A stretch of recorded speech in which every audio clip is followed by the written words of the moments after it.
Hello आप सभी का स्वागत है। तो चलिए आज हम देखने वाले हैं क्लास 12th हिंदी का 100 मार्क्स का तैयारी हम लोग आज इस वीडियो में करने वाले हैं, जो कि आपके बोर्ड एग्ज़ाम यानी 9 तारीख को होने वाला है, 9 फरवरी को।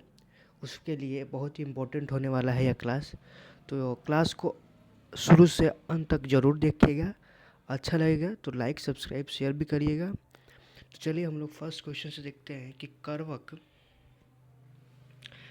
कहाँ से लिया गया है। तो करवक जो लिया गया है वो किससे लिया गया है, तो वो पद्मावत से लिया गया है। किससे, तो पद्मावत। ऑप्शन डी इसका राइट आंसर होगा। चलिए अगला क्वेश्चन देखते हैं, करवक के रचयिता कौन है। तो करवक के जो रचयिता है वो क्या है, मलिक मोहम्मद जायसी जी। ऑप्शन सी इसका राइट आंसर होगा। चलिए अगला क्वेश्चन देखते हैं हम लोग कि जायसी जी रचित पद्मावत किस भाषा से है। तो वह अवधी भाषा से। किस भाषा से है, तो किस भाषा से है, तो अवधी भाषा से है। अवधी भाषा से लिया गया है। फिर अगला क्वेश्चन देखते हैं कि मलिक मोहम्मद जायसी किस परंपरा के कवि हैं। तो वो मलिक मोहम्मद जायसी जी जो है वो एक प्रेमा काव्य के हैं। और प्रेमा काव्य, ऑप्शन सी इसका राइट आंसर होगा। चलिए अगला क्वेश्चन देखते हैं कि जायसी जी ने अपनी आँख की उपमा किससे दी है। तो अपनी जो आँख की उपमा दी है जायसी जी ने वो दर्पण से दी है। क्या होगा, तो होगा ऑप्शन डी इसका राइट आंसर होगा। चलिए अगला क्वेश्चन देखते हैं, मलिक मोहम्मद जायसी जी किस शाखा के कवि है। तो मलिक मोहम्मद जायसी जो है ऊपर हम देखे थे, तो वो प्रेमा मार्गी शाखा के। ऑप्शन ए इसका राइट आंसर होगा। चलिए अगला क्वेश्चन देखते हैं कि कौन सी कृति जायसी जी की नहीं है। तो जायसी जी की पद्मावत भी है, अखरावत भी है, आखिरी कलाम है, लेकिन मृतवती यानी ऑप्शन क्या होगा, ऑप्शन डी इसका राइट आंसर होगा। चलिए अगला क्वेश्चन देखते हैं कि पद्मावत की किसकी रचना है। तो वो जायसी जी की रचना है। ऑप्शन सी इसका राइट आंसर होगा। चलिए अगला क्वेश्चन देखते हैं हम लोग, और वीडियो को लाइक सब्सक्राइब शेयर करिएगा। कवि मलिक मोहम्मद जायसी जी का जन्म कब हुआ था। तो कवि मलिक मोहम्मद जायसी जी का जो जन्म हुआ था वो कब हुआ था, तो हुआ था 15वीं यानी ऑप्शन सी 15वीं शताब्दी उत्तरार्ध, अनुमानित 1492 में हुआ था। ऑप्शन सी इसका राइट आंसर होगा। चलिए अगला क्वेश्चन, मलिक मोहम्मद जायसी जी का निवास स्थान क्या था। जायस अमेठी, उत्तर प्रदेश। यानी ऑप्शन क्या होगा, डी इसका राइट आंसर होगा। चलिए अगला क्वेश्चन देखते हैं हम लोग, जायसी जी किस तरह के कवि थे। तो वह एक भक्ति धारा के कवि थे। किसके, भक्ति धारा के। ऑप्शन ए इसका राइट आंसर होगा। सॉरी सूफी का क्या होगा, तो सूफी कवि थे। जायसी जी जो थे एक तरीके के सूफी कवि माने जाते थे। चलिए अगला क्वेश्चन देखते हैं। ये सभी बहुत इंपॉर्टेंट क्वेश्चन हम लोग लाए हुए हैं, इसको ध्यान से देखिए। जायसी जी थे एक धनवान पहलवान, इनमें से कोई नहीं, या फ़कीर। तो ये क्या थे, एक फ़कीर थे। ऑप्शन सी इसका राइट आंसर होगा। चलिए अगला क्वेश्चन बोलता है कि जायसी जी काव्य किस भाषा की है। तो अवधी भाषा की। क्या है, अवधी भाषा की। ऑप्शन सी इसका राइट आंसर होगा। चलिए अगला क्वेश्चन क्या बोलता है कि जायसी जी के काव्य का मुख किस रस से है। तो वो किस रस से है, तो वो श्रृंगार रस से है। ऑप्शन बी इसका राइट आंसर होगा। चलिए अगला क्वेश्चन क्या बोलता है कि जायसी जी ने उत्तरसेन एवं पद्मावती की कथा को किस के द्वारा सूचित किया था। तो आँख के आंसू के द्वारा, गंगा जल के द्वारा, जल से, या इनमें से कोई नहीं, तो आँख का आंसू के द्वारा। ऑप्शन ए इसका राइट आंसर होगा। चलिए अगला क्वेश्चन क्या बोलता है कि जायसी जी ने किस दोष से युक्त होते हुए भी गुणवान है। किस दोष से होते हुए भी, तो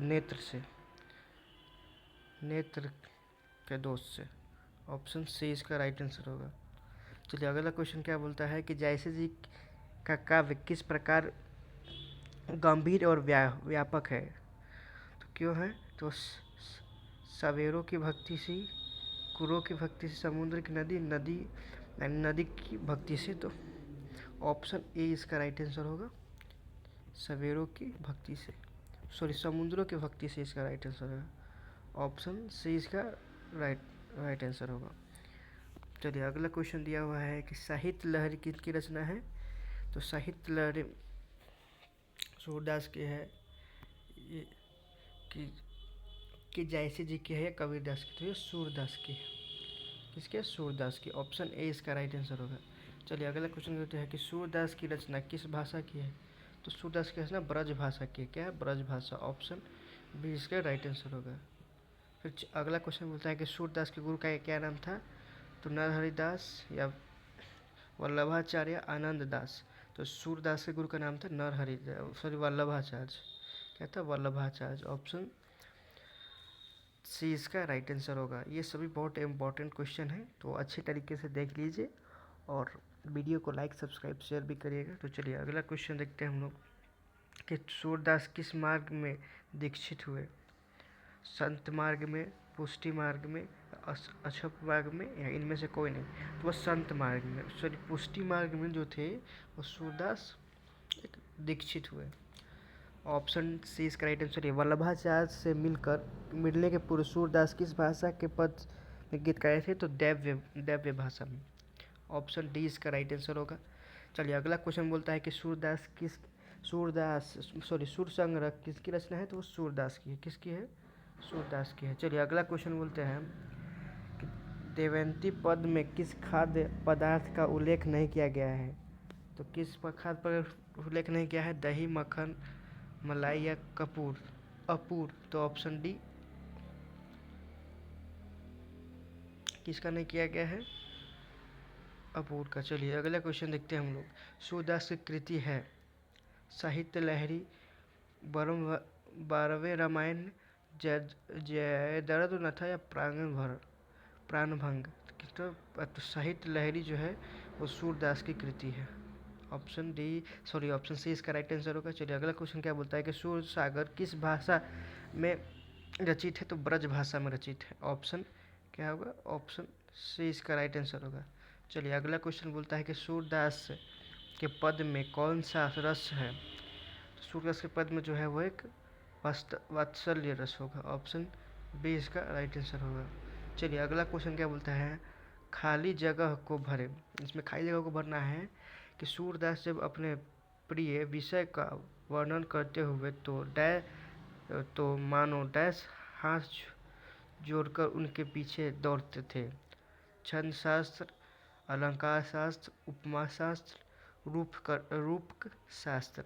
तो वो अलंकार जो थे उनके पीछे दौड़ते थे। ऑप्शन बी इसका राइट आंसर होगा। चलिए अगला क्वेश्चन बोलता है कि भगवान श्री कृष्ण किस कवि से पूज्य थे। तो भगवान कृष्ण जो वो थे वो सूरदास से पूज्य थे। ऑप्शन डी इसका राइट आंसर होगा। चलिए अगला क्वेश्चन है हिंदी साहित्य का सूर्य किसे कहा गया है। तो सूरदास को कहा गया है। ऑप्शन ए इसका राइट आंसर होगा। सूरदास का जन्म अनुमानित कब हुआ था। तो 1478 ईस्वी में हुआ था। ऑप्शन बी इसका राइट आंसर होगा। चलिए अगला क्वेश्चन क्या बोलता है कि सूरदास के पद किस पुस्तक में से लिया गया है। तो सुर सागर से लिया गया। सूरदास के जो पद है वो सुर सागर से लिया गया। ऑप्शन ए इसका राइट आंसर होगा। फिर अगला क्वेश्चन बोलता है कि सूरदास का जन्म कहाँ हुआ था। तो उनका दिल्ली के निकट सीसी नामक ग्राम में हुआ था। ऑप्शन क्या होगा। तो ऑप्शन डी इसका राइट आंसर होगा। चलिए अगला क्वेश्चन होता है खाली स्थान को भरना है। कछु कहत कछु धरती गिरावत डैश निहारत नंद रनिया। किसको निहारते थे। सुंदरता को, रूप को, छवि को या शक्ल को। तो छवि को निहारती थी। ऑप्शन क्या होगा। तो ऑप्शन क्या होगा। सी इसका राइट आंसर होगा। चलिए अगला क्वेश्चन क्या बोलता है कि सूरदास की अभिरुचि किस काम में थी। तो सूरदास की अभिरुचि थे उपयुक्त सभी, इनमें से सभी काम में थी। ऑप्शन डी इसका राइट आंसर होगा। चलिए अगला क्वेश्चन बोलता है कि सूरदास के दीक्षा गुरु कौन थे। तो सूरदास के दीक्षा गुरु क्या थे। महाप्रभु वल्लभाचार्य। ऑप्शन ए इसका राइट आंसर होगा। चलिए अगला क्वेश्चन बोलता है कि सूरदास का सूरदास का व्यक्तित्व कैसा था। कि जन्म से अंधे या बड़े होने के पर अंधे आँख जाती रही, तो इनमें से सभी होगा क्योंकि ये सब अज्ञात थे। ऑप्शन डी इसका राइट आंसर होगा। चलिए अगला क्वेश्चन है कि सूरदास की कृति का नाम बताइए। तो सूर सागर जो है वो सूरदास की कृति है। फिर राधा रसकेली भी सूरदास की, सुरसावली भी है, साहित्य लहरी भी है। ऑप्शन डी इसका राइट आंसर होगा। चलिए अगला क्वेश्चन देखते हैं कि सूरदास किस काल के कवि थे। तो सूरदास जो है भक्ति काल के कवि थे। ऑप्शन ए इसका राइट आंसर होगा। चलिए अगला क्वेश्चन देखते हैं कि ब्रज ब्रज की विशेषता, ब्रज भाषा की विशेषता क्या है। कोमल होती है, ललित होती, तो ऑप्शन डी इसका राइट आंसर होगा। ऑप्शन डी इनमें से सभी का। सूर के काव्य में तीन प्रधान विषय थे। कौन कौन। तो विनय भक्ति, वात्सल्य भक्ति, प्रेम प्रेम श्रृंगार मस्ती, यानी ऑप्शन डी इसका राइट आंसर होगा। चलिए अगला क्वेश्चन देखते हैं कि कन्या का अर्थ क्या होता है। स्त्री, वधु, पत्नी या गोद। तो कन्या का मतलब होता है गोद। ऑप्शन डी इसका राइट आंसर होगा। चलिए अगला क्वेश्चन क्या बोलते हैं। कौ कौ कुसुम फूले, कौ कुसुम फूले नर नारी सुर सहसी, इनमें से कौन सा अलंकार है। तो इसमें कौन सा लगा है। अपूर्वांश। ऑप्शन बी अनुप्रयास है, अनुप्रयास। चलिए अगला क्वेश्चन बोलता है कि सूरदास की चित्र किस सॉरी सूरदास किस चीज़ की भूखे थे। कृष्ण की जूठन के लिए, प्रेम के लिए, काव्य रचना के लिए, इनमें से कोई नहीं। तो वो कृष्ण के जूठन के लिए। ऑप्शन जो है ए इसका राइट आंसर होगा। चलिए अगला क्वेश्चन देखते हैं कि इनमें से कौन सा रचना सूरदास की है। तो सूरदास की कौन सी रचना है। तो सूर सागर जो है वो सूरदास की है। ऑप्शन सी इसका राइट आंसर होगा। चलिए अगला क्वेश्चन है कि तुलसीदास का जन्म कब हुआ था। तो 1543 में हुआ था। ऑप्शन सी इसका राइट आंसर होगा।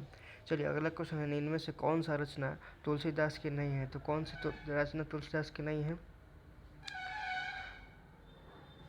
तो यह ऑप्शन राधा स्मृति जो है वो तुलसीदास की नहीं है। ऑप्शन डी इसका राइट आंसर होगा। तुलसीदास का जन्म कहाँ हुआ था। राजापुर बांध उत्तर प्रदेश है। राजापुर बाढ़ उत्तर प्रदेश में हुआ था। ऑप्शन सी इसका राइट आंसर होगा। तुलसीदास का मूल नाम क्या था। राम बोलाहर। हाँ, ऑप्शन डी इसका राइट आंसर होगा। चलिए अगला क्वेश्चन देखते हैं कि तुलसीदास के माता पिता का क्या नाम था। हर्षु और आत्माराम दुबे। ऑप्शन क्या होगा। ऑप्शन ए इसका राइट आंसर होगा। चलिए अगला क्वेश्चन है कि तुलसीदास की पत्नी का क्या नाम था। तो दूसरा रत्नावली। ऑप्शन क्या होगा। ऑप्शन बी इसका राइट आंसर होगा। चलिए अगला क्वेश्चन बोलता है कि तुलसीदास के दीक्षा गुरु कौन थे। तो नरहरिदास थे। तुलसीदास के दीक्षा गुरु कौन थे। नरहरिदास। ऑप्शन सी इसका राइट आंसर होगा। चलिए तो आज हम लोग 50 भी कर लिए। अब इससे अगले 50 क्वेश्चन को करेंगे। तो वीडियो अच्छा लगे तो लाइक, सब्सक्राइब, शेयर कर दीजिएगा। और यह बहुत ही इंपॉर्टेंट होने वाला है। आप इस क्वेश्चन को देख लेते हो तो भाई साहब आप डिट्टो देता हूँ कि आपके जो पेपर है उस इसमें से बाहर नहीं जाने वाला है। ऑब्जेक्टिव का मैं गारंटी लेता हूँ। तो वीडियो को अच्छी तरीके से देखिए। चलिए अगला क्वेश्चन क्या बोलता है कि तुलसीदास की शिक्षा कहाँ से मिलती है। तो शिक्षा कहाँ से मिली। चारों वेद से, इतिहास पुराणों से, यानी इनमें से सभी से उनको मिली थी।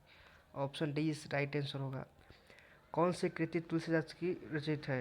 इनमें से कौन सा है। विनय पत्रिका जो है वो तुलसीदास की रचित है, कृति है। फिर तुलसीदास ने अपने घर का परित्याग क्यों किया। पत्नी के फटकार से, पत्नी के प्रेम से, पत्नी के साथ प्रसंग होने से, पत्नी के आसक्ति से। तो इसका राइट आंसर पत्नी के फटकार से। ऑप्शन ए इसका राइट आंसर होगा। चलिए अगला क्वेश्चन क्या बोलता है कि पाठ्य पुस्तक में संकलित तुलसीदास के पद तुलसीदास की कृति से लिए गए हैं। कौन से। दोहावली, रामलक्ष्ण नेहक्षण में, कवितावली, विनय के पद से। तो इसका राइट आंसर होगा विनय के पद से। देखिए इसका राइट आंसर होगा विनय के पद। ऑप्शन डी इसका राइट आंसर होगा। तुलसीदास किस जी कैसे कवि माने जाते हैं। तो तुलसीदास जी कवि जो है वो छायावादी माने जाते हैं। ऑप्शन बी इसका राइट आंसर, सॉरी साम्यवादी माने जाते हैं। क्या। तो साम्यवादी। ऑप्शन डी इसका राइट आंसर होगा। चलिए अगला क्वेश्चन देखते हैं कि कवितावली की रचनाकार कौन है। तो कवितावली की रचनाकार क्या है। तो है तुलसीदास। ऑप्शन बी इसका राइट आंसर होगा। चलिए अगला क्वेश्चन देखते हैं। तुलसीदास किस काल के कवि थे। तो तुलसीदास जो है कौन काल के हैं। तो भक्ति काल के कवि हैं। कौन काल के? तो भक्ति काल के कवि हैं। ऑप्शन क्या होगा? तो ऑप्शन डी इसका राइट आंसर होगा। चलिए अगला क्वेश्चन देखते हैं हम लोग कि तुलसीदास के शिक्षा गुरु शिक्षक कौन थे? नरहरिदास। क्या थे? नरहरिदास। ऑप्शन ए इसका राइट आंसर होगा। चलिए अगला क्वेश्चन देखते हैं हम लोग कि रामचरितमानस किस भाषा से लिया गया है? तो अवधी भाषा, अवधी से है। क्या है? अवधी से है। ऑप्शन सी इसका राइट आंसर होगा। चलिए अगला क्वेश्चन क्या बोलता है कि दूसरे पद में तुलसीदास ने अपने परिचय किस रूप से दिया है? निलंबन के रूप में, दाता के रूप में, भूख भिखारी के रूप में, इनमें से कौन है? तो वो भिखारी के रूप में। ऑप्शन सी इसका राइट आंसर होगा। चलिए अगला क्वेश्चन बोलता है कि तुलसीदास ने प्रथम पद में किसकी कृति है? गणेश जी की, भगवान शिव की, सीता जी की, इनमें से कोई नहीं। तो सीता जी की बातें हैं। ऑप्शन सी इसका राइट आंसर होगा। चलिए अगला क्वेश्चन बोलता है कि तुलसीदास के दोनों पद में किस रस की व्यंजन हुआ है? तो भक्ति रस है। क्या है? भक्ति रस। ऑप्शन बी इसका राइट आंसर होगा।